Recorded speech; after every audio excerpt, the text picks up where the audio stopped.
दोस्तों, रामायण काल में प्रभु श्री रामचंद्र जी एवं भक्त माता सबरी के संवाद के माध्यम से भक्ति योग का जो प्रतिपादन श्री रामचरितमानस में किया गया है वह अपने आप में ही बेमिसाल है। नवधा भक्ति की व्याख्या के लिए कोल सवर जाति के मुखिया की बेटी सबरी को पात्र बनाकर गोस्वामी जी ने यह तथ्य प्रतिपादित किया है फ्रेंड्स कि मन में यदि प्रभु को पाने की आकुलता हो तो लिंग भेद, जाति भेद, ऊंच नीच का भेद कुछ भी आड़े नहीं आता। माता सबरी को उनकी योगाग्नि से हरिपद लीन होने से पहले प्रभु श्री रामचंद्र जी ने माता सबरी को नवधा भक्ति के अनमोल वचन दिए। सबरी प्रसंग से यह पता चलता है कि प्रभु सदैव भाव के भूखे हैं और अंदर की प्रीति पर वह रीझते हैं। और चलिए दोस्तों, आपको संक्षेप में जानकारी देते हैं कि प्रभु श्री रामचंद्र जी ने माता सबरी को नवधा भक्ति के बारे में क्या क्या बताया था। तो प्रभु श्री रामचंद्र जी ने माता सबरी को नवधा भक्ति के अंतर्गत प्रथम भक्ति बताई थी, वह था संत सत्संग। श्रेष्ठ जनों के जिस सत्संग से जड़ता मूढ़ मान्यताएं टूटती है वह सत्संग सर्वोच्च कोटि का होता है। संत वे होते हैं जिनके पास बैठने पर हमारे अंतःकरण में ईश्वर के प्रति ललक जिज्ञासा पैदा होती है। दूसरी भक्ति यानी दूसरी रति है मम कथा प्रसंगा। भक्ति साधना का सबसे सुलभ मार्ग है भगवान के लीला प्रसंगों का चिंतन व गुणगान करना।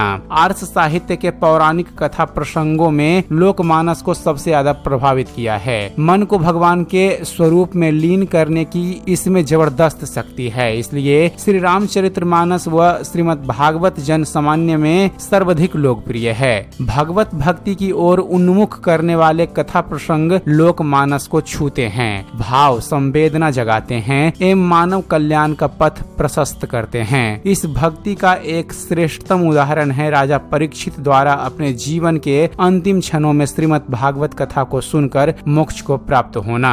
दोस्तों, तीसरी भक्ति है अभिमान रहित होकर गुरु के चरण कमलों की सेवा। भारतीय अध्यात्म के गुरु को ईश्वर का दर्जा दिया गया है। गुरु के प्रति सर्वस्व समर्पण जब तक नहीं होगा फ्रेंड्स, भक्ति नहीं सिद्धेगी। श्री अरविंद कहते थे कि गुरु की चेतना का शिष्य में अवतरण तभी हो पाता है जब शिष्य की चेतना भी शिखर पर हो। चौथी भक्ति है छल कपट छोड़कर भगवत संकीर्तन करना।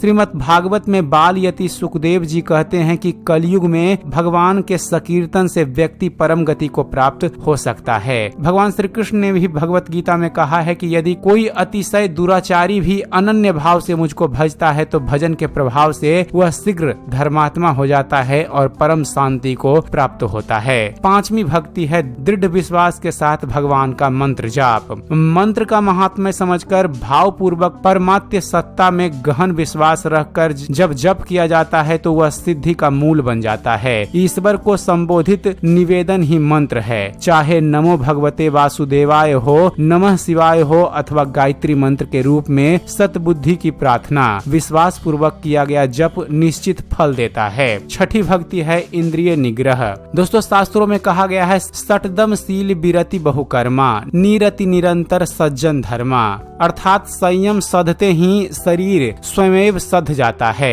इंद्रियों पर नियंत्रण की महत्ता बताते हुए ऋषि विचार संयम, इंद्रिय संयम, समय संयम, अर्थ संयम व आस्वाद व्रत पर जोर देते हैं। इस भक्ति में भगवान श्री रामचंद्र जी ने सील की चर्चा की है। अश्लील का उल्टा है सील, सील अर्थात शालीनता। जब पति पत्नी सदगृहस्थ के रूप में परस्पर सहमति से संयम पूर्वक जीवन यापन करते हैं तो इसे शील व्रत कहते हैं। अमर्यादित काम को मर्यादित करते हुए जीवन यापन शील व्रत का पहला चरण है। नवधा भक्ति में सातवीं भक्ति है विश्व के प्रत्येक जीव व घटक को परमात्म भाव से देखना। भगवान श्री कृष्ण गीता में कहते हैं कि जो मुझे सर्वत्र सव्याप्त देखता है और सबको मुझ में देखता है तो उसके लिए मैं अदृश्य नहीं सर्वत्र हूँ। इसे उस उदाहरण से और स्पष्ट रूप से समझा जा सकता है कि सोना एक धातु है, उससे बने विभिन्न आभूषणों में अंगूठी, कंगन, बाजूबंद को हम अलग अलग रूप में देखते हैं, किंतु सुनार को आभूषणों में सोना ही दिखाई देता है। उसी तरह सच्चा भक्त सभी को प्रभु में और प्रभु को सभी में देखता है। आठवीं भक्ति है यथा लाभ संतोषा, सपने नाही देख ही परतोषा, यानी जो कुछ भी मिल जाए उसी में संतोष करना, स्वप्न में भी पराये दोषों को ना देखना। इसलिए कबीरदास जी कहते हैं साईं इतना दीजिए जामे कुटुंब तुम समाए, मैं भी भूखा ना रहूं, साधु भी भूखा न जाए। नवधा भक्ति का अंतिम सोपान है सरलता। सबके साथ कपट रहित बर्ताव करना व हृदय में परमात्मा का भरोसा रख किसी भी स्थिति में हर्ष व दैन्य का भाव ना होना। भगवान इस अंतिम भक्ति प्रकरण में सर्वाधिक जोर सरल व निष्कपट होने पर जोड़ देते हैं। ऐसा वही हो पाता है जिसकी भावनाएं ईश्वरोन्मुख हो, कामनाएं ना के बराबर हो। ईश्वर की सहज भक्ति के माध्यम से ऐसा भक्त बुद्धि के सारे मानदंडों, कुचक्रों से भरे षड्यंत्रों से उबर कर बुद्धि से प्रज्ञा के धरातल पर पहुंच जाता है। तो दोस्तों, यह थी संक्षेप में भगवान श्री रामचंद्र जी द्वारा माता सबरी को दिया गया नवधा भक्ति का ज्ञान। दोस्तों, अगर आप चाहते हैं कि प्रभु श्री रामचंद्र जी द्वारा माता सबरी को दिए गए नवधा भक्ति के बारे में एक डिटेल वीडियो बनाएं और साथ ही आपको यह बताएं कि माता सबरी कौन थी, तो आप हमें कमेंट्स जरूर कीजिएगा, क्योंकि आपके कमेंट से ही हमें अच्छी से अच्छी वीडियो बनाने के लिए प्रोत्साहन मिलता है। तो उम्मीद करते हैं फ्रेंड्स, आप सभी को हमारा वीडियो पसंद आया होगा। वीडियो पसंद आया हो तो वीडियो को लाइक और शेयर करना मत भूलिएगा, और ऐसे ही ज्ञानवर्धक वीडियो देखते रहने के लिए आप हमारे चैनल ज्ञान मंथन को सब्सक्राइब जरूर कीजिएगा। आप हमारे चैनल को सब्सक्राइब कीजिए और देखते रहिए, जानते रहिए। धन्यवाद। जय हिंद।